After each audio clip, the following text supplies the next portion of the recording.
Hello everyone. Indian civilization and culture. This is the first chapter of your book. Bihar board के सभी students के लिए science, arts और commerce तीनों stream के लिए जो इंग्लिश को चुनते हैं उनके लिए ये फर्स्ट चैप्टर है उनके बुक का rainbow part 2 Indian Civilization and Culture, which is written by Mahatma Gandhi. Mohandas Karamchand Gandhi 1869 to 1948 ये इनका लाइफ स्पैन है. पॉपुलरली नोन एज बापू और द फादर ऑफ नेशन, जिन्हें बापू या फादर ऑफ नेशन कहा जाता है. Was more spiritual then a leader then a politician, जो एक स्पिरिचुअल पर्सन ज़्यादा थे एक लीडर पॉलिटिशियन से. कहने का मतलब उनमें स्पिरिचुअल लीडर का गुण ज़्यादा था जो धार्मिक नेतृत्व कर सके. He successfully use truth and non violence as the chief weapons against the British rule. British rule के अगेंस्ट में इन्होंने ट्रूथ और नॉन वायलेंस को एक प्रमुख हथियार की तरह यूज़ किया था in India and helped India gain independence, जिन्होंने भारत को आज़ादी दिलाने में मदद की. फ्रॉम 1915 टिल 1948 1948 में Gandhi ji was killed by Nathuram Godse and in 1950 he return from South Africa.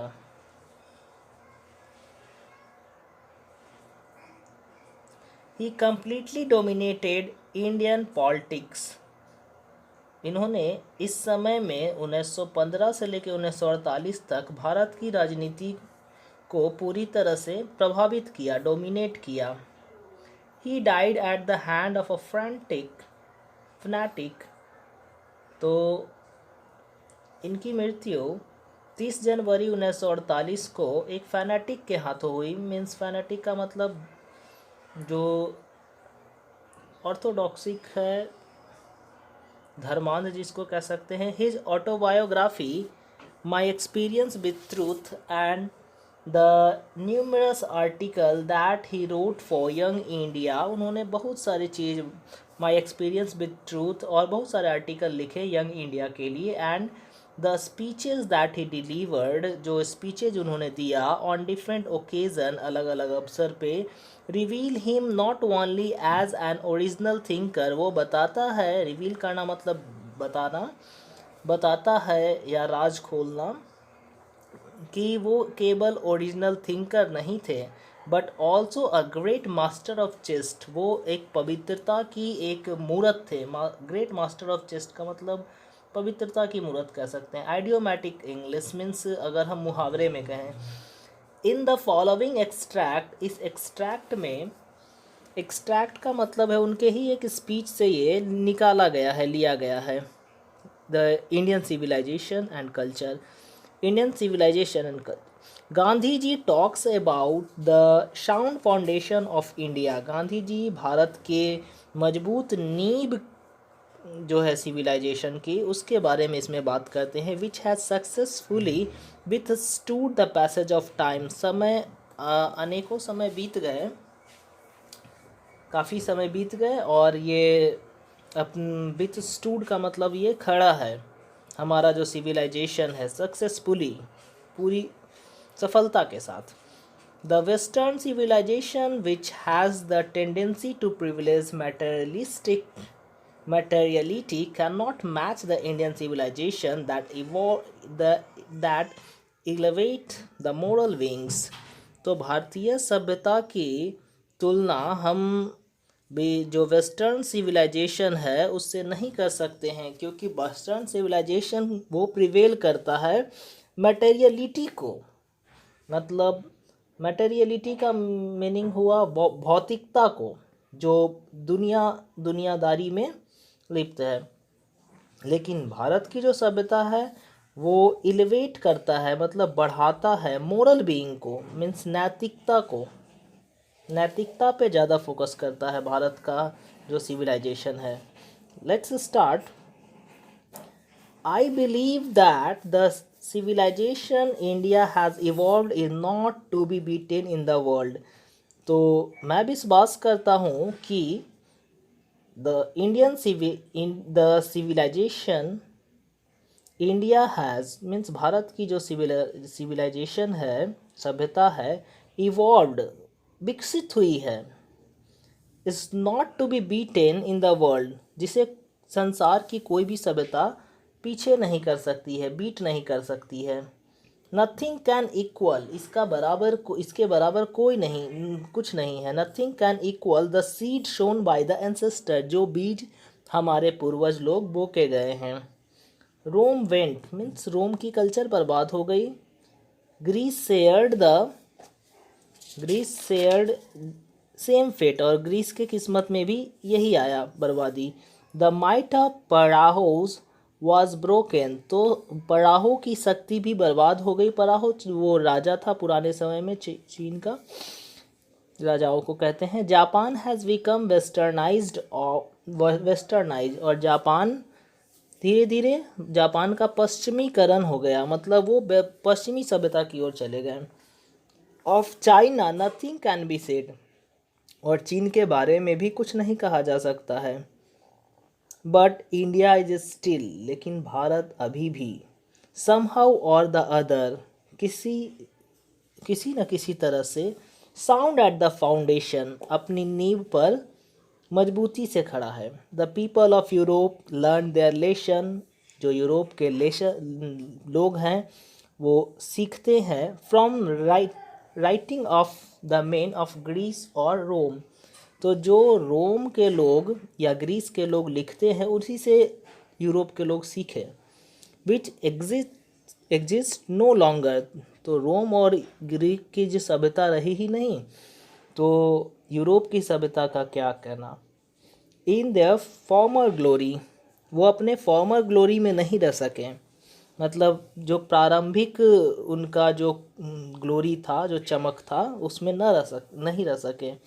In trying to learn from them, इन सब चीज़ों से सीखने से the Europeans imagine that they would avoid mistake, European सोचे कि हम केवल इसमें से अच्छी चीज़ों को ही सीखेंगे और बुरी चीज़ों को अवॉइड कर लेंगे, उनकी गलतियों के अवॉइड कर लेंगे जो ग्रीस और रोम ने किया।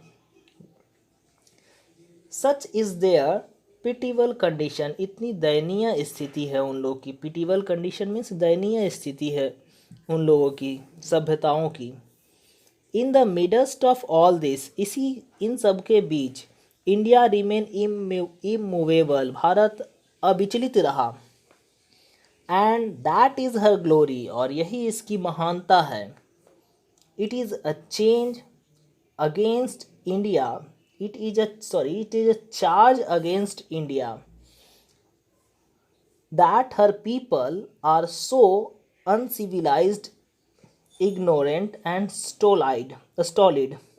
तो यह दोष लगाया जाता है कि भारत के लोग अनसिविलाइज्ड हैं, इग्नोरेंट हैं, इग्नोरेंट मतलब नासमझ हैं, स्टोलाइड मतलब मूर्ख हैं।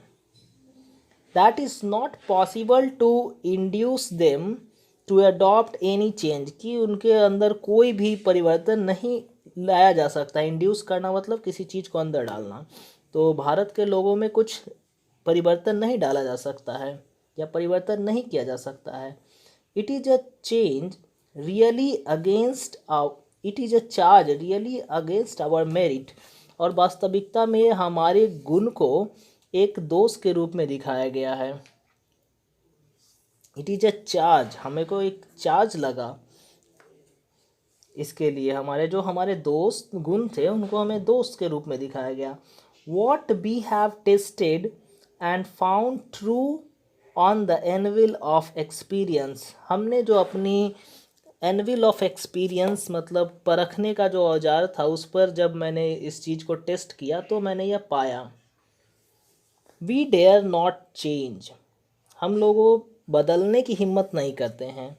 Many thrust their advice upon India, बहुत सारे लोग अपने एडवाइस से जोर लगाएं इंडिया के ऊपर। And she remains steady, and she remains steady, she यहाँ पे वर्ड यूज किया गया है इंडिया के लिए, क्योंकि हम लोग भारत को भारत माता कहते हैं, इसलिए ये पर्सोनिफाइड किया गया है इंडिया को। दिस इज़ हर ब्यूटी, यही भारत की खूबसूरती है। It is the sheet it is the seat anchor of our hope, यही हमारे उम्मीद की आखिरी जंजीर है, जिसे हम आखिरी जंजीर कह सकते हैं, जो आखिरी सहारा है। Civilization is that mode of conduct which point out to man the path of duty, performance of duty and observance of morality are convertible terms. अब कहा जाए कि सभ्यता मोड ऑफ कंडक्ट है, जैसा हम व्यवहार करते हैं, जो लोगों को रास्ता दिखाता है उसके कर्तव्यों का, और कैसे ड्यूटी को परफॉर्म करें, अपने कर्तव्य को कैसे पूरा करें, और ऑब्जर्वेंस ऑफ मोरालिटी, मतलब एक मोरालिटी को दिखाता है। और हम ये कहें कि ये कन्वर्टिबल टर्म है। कहने का मतलब है कि अगर हम पाथ ऑफ ड्यूटी पे को देखेंगे, अपने कर्तव्यों को देखेंगे, तो हमारा परफॉर्मेंस खुद ब खुद सही होगा और हमारा मोरालिटी खुद ब खुद सही होगा। ये सब कन्वर्टिबल टर्म है। To observe morality is to attain mastery over our mind and our passion. तो मोरालिटी को क्योंकि देखने के लिए, जब हम नैतिकता पे विचार करते हैं, to observe morality is to attain mastery of our mind.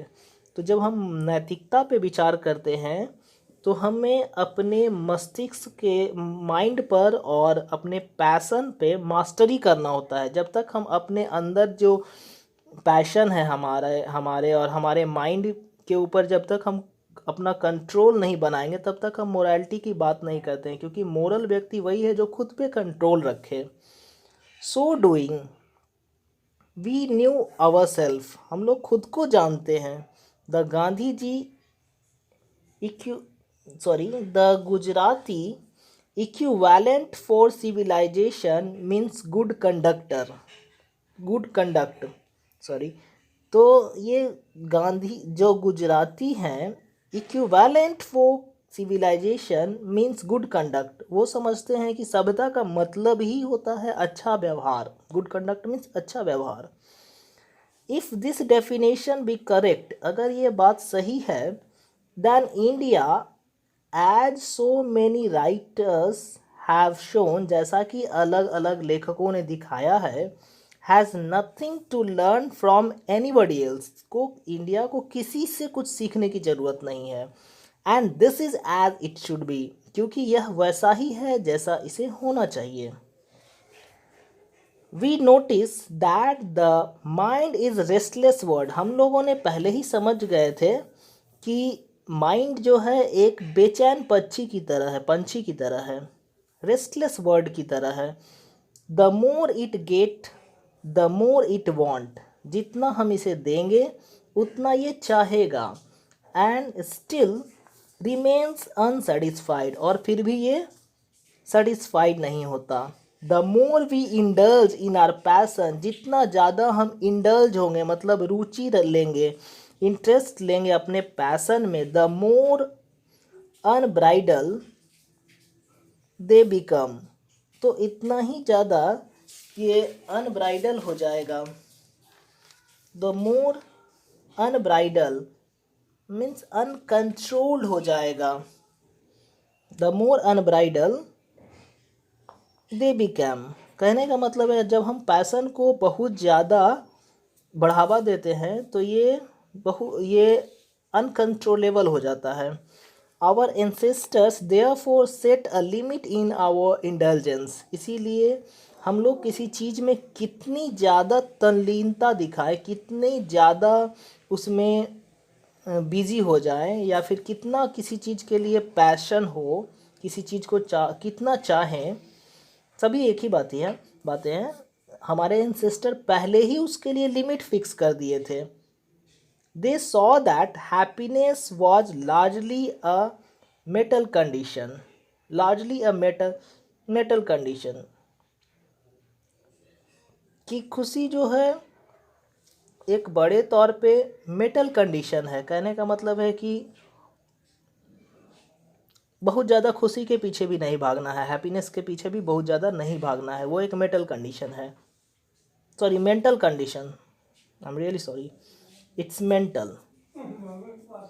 We saw that happiness was largely a mental condition. कहने का मतलब है कि बहुत ज़्यादा खुशी है वो एक वास्तविकता में अशांत मस्तिष्क की उपज है। मतलब मेंटल कंडीशन बना देता है,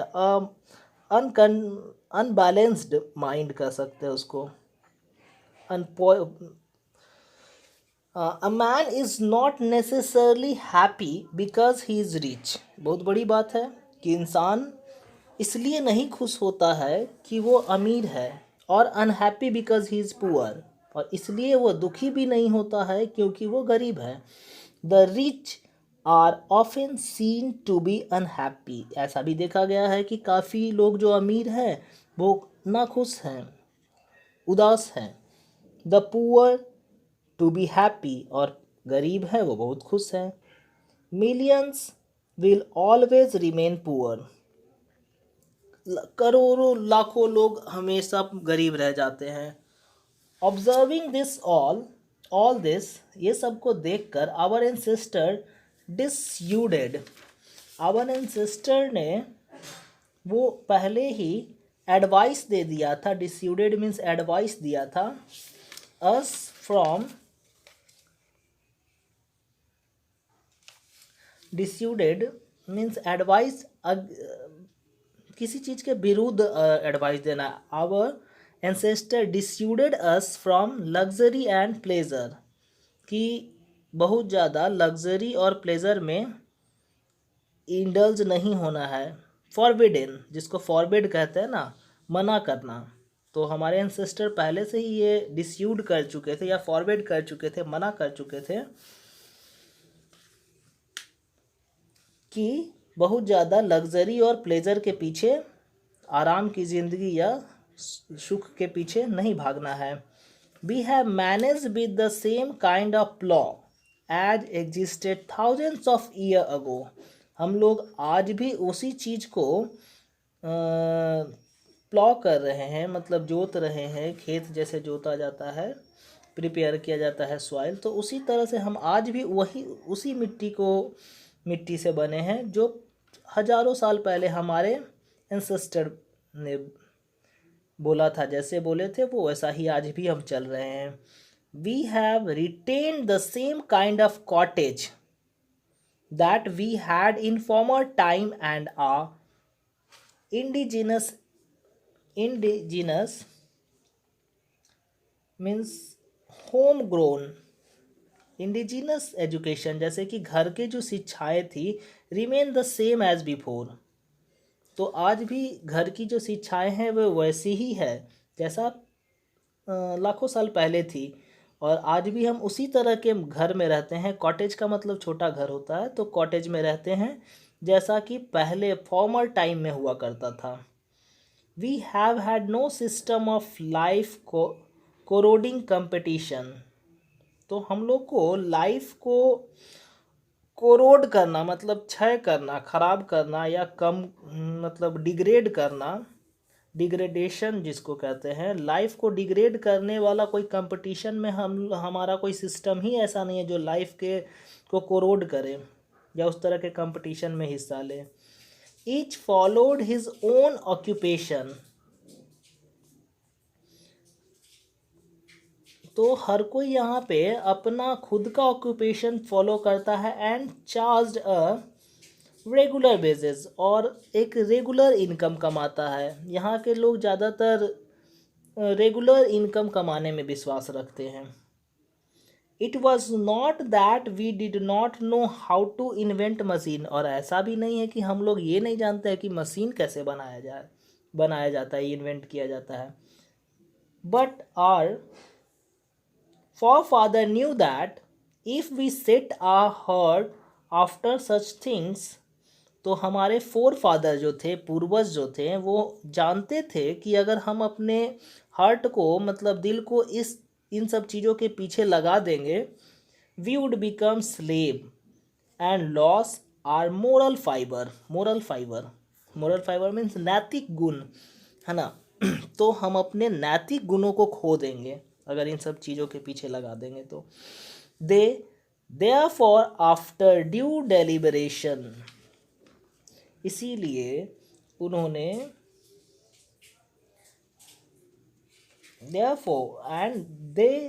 therefore after due deliberation means consideration and discussion, मतलब विचार करके और डिस्कस करके, डिसाइडेड। ड्यू डेलिब्रेशन का मतलब होता है कि विचार करके, मतलब परामर्श विचार करके वो डिसाइड किए कि हमें we should only do what we could with our hands and feet, कि हमें वही काम करना चाहिए जो हम अपने हाथ और पैर से कर सकते हैं। They saw that our real happiness and health consisted in a proper use of our hand and feet. उन्होंने दिखाया कि हमारा रियल हैप्पीनेस और हेल्थ दोनों की बात है, कि हमारा रियल जो खुशी है और हमारे जो हेल्थ है कंसिस्टेड मतलब बना रहेगा इन अ प्रॉपर यूज, जब हम अपने हाथ और पैर का प्रॉपर यूज करेंगे। They further reasoned that large cities were a snare and a useless encumbrance. Snare का मतलब होता है ट्रैप और इनकम्बरेंस का मतलब होता है बोझ, ठीक है। That people would not be happy in them. The future reason they further reason, और वो लोग आगे कारण बताए कि लार्ज सिटीज वो स्नैर, जो बड़े शहर है वो एक ट्रैप की तरह हो जाते हैं, जैसे जाल की तरह हो जाते हैं। जैसे चिड़िया को मछली को पकड़ने के लिए एक जाल बिछाते हैं तो वो स्नैर या ट्रैप की तरह हो जाते हैं, वैसे बड़े शहर भी एक जाल की तरह है। एंड अ यूजलेस इनकम्बरेंस, मतलब एक बेवजह का बोझ होता है शहरों में। And the people would not be happy in them, और लोग उसमें खुश नहीं रह सकते। That they would be gang of thieves, और वो एक चोरों का ग्रुप बन जाता है। एंड रॉबर्स, चोर, रॉबर्स, प्रोस्टिट्यूशन, ये सब चीज़ों का मतलब गलत चीज़ों का एक जाल बन जाता है, एक गैंग बन जाता है वहाँ पर बड़े शहरों में। एंड वाइस फ्लोरिशिंग, और जो बुराई है, वाइस का मतलब नेगेटिव चीज़, बुराई होता है इविल, तो वाइस फ्लोरिशिंग, वहाँ पे बुराई फलती फूलती है ना। फ्लोरिशिंग मतलब फलना फूलना, वाइस फ्लोरिशिंग, वहाँ पे बुराई फलती फूलती है। इन देम, उन लोगों में। And that poor man would be robbed by rich man, और वहाँ पे गरीब लोग अमीर लोगों के द्वारा रॉब्ड कर लिए जाते हैं, लूट लिए जाते हैं। They were therefore satisfied with a small village, इसलिए वो लोग सेटिस्फाई रहते हैं, सुख से रहते हैं अ स्मॉल विलेज के साथ। They saw that kings and their swords were inferior to the sword of ethic. कितनी बड़ी बात है। उन्होंने कहा कि राजाओं के तलवार भी एक इथिक, मतलब जो नैतिक क्वालिटी है, इथिक्स जो है, शिष्टाचार जिसको कह सकते हैं, सही वर्ड शिष्टाचार के सामने राजाओं के बड़े बड़े तलवार भी है, वो इन्फेरियर हैं, वो बेकार हैं। And they therefore hail the sovereigns of the earth to be inferior to the rishis and the फकीर, इसीलिए जो देश की सॉवरिटी है, जो धरती की, to be inferior to the rishi, इसीलिए जो ऋषि और फकीर जो होते हैं उनके लिए इस देश की सभी सुविधाएं, धरती की सभी सुख सुविधाएं इन्फेरियर होती मालूम पड़ती है, बेकार की मालूम पड़ती है। A nation with a constitution like this is fitter to teach others than to learn from others. तो एक राष्ट्र की जो कॉन्स्टिट्यूशन है ये लोगों को सिखाने के लिए सही है लेकिन सीखने के लिए सही नहीं है।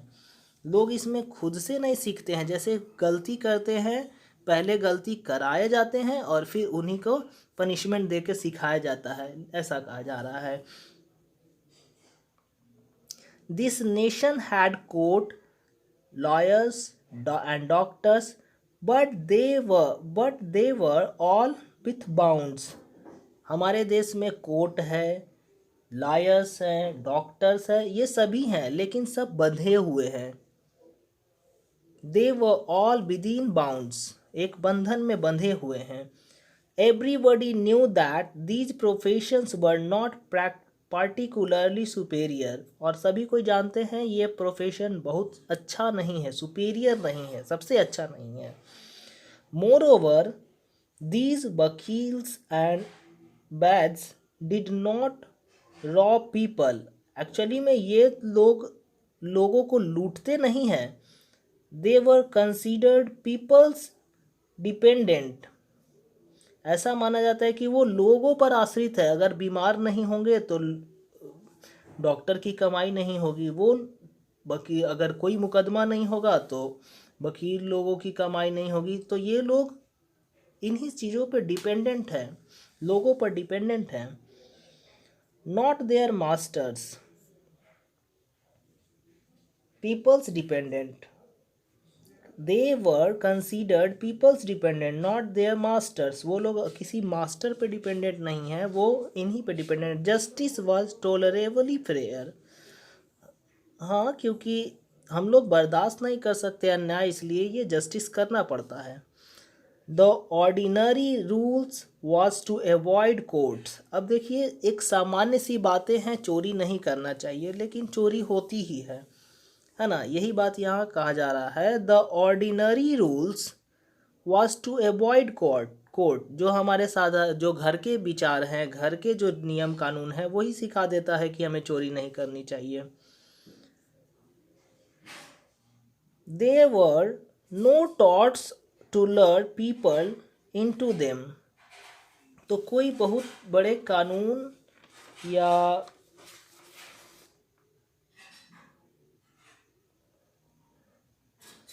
तो कानून की ज़रूरत नहीं होती है लोगों को ये सिखाने के लिए।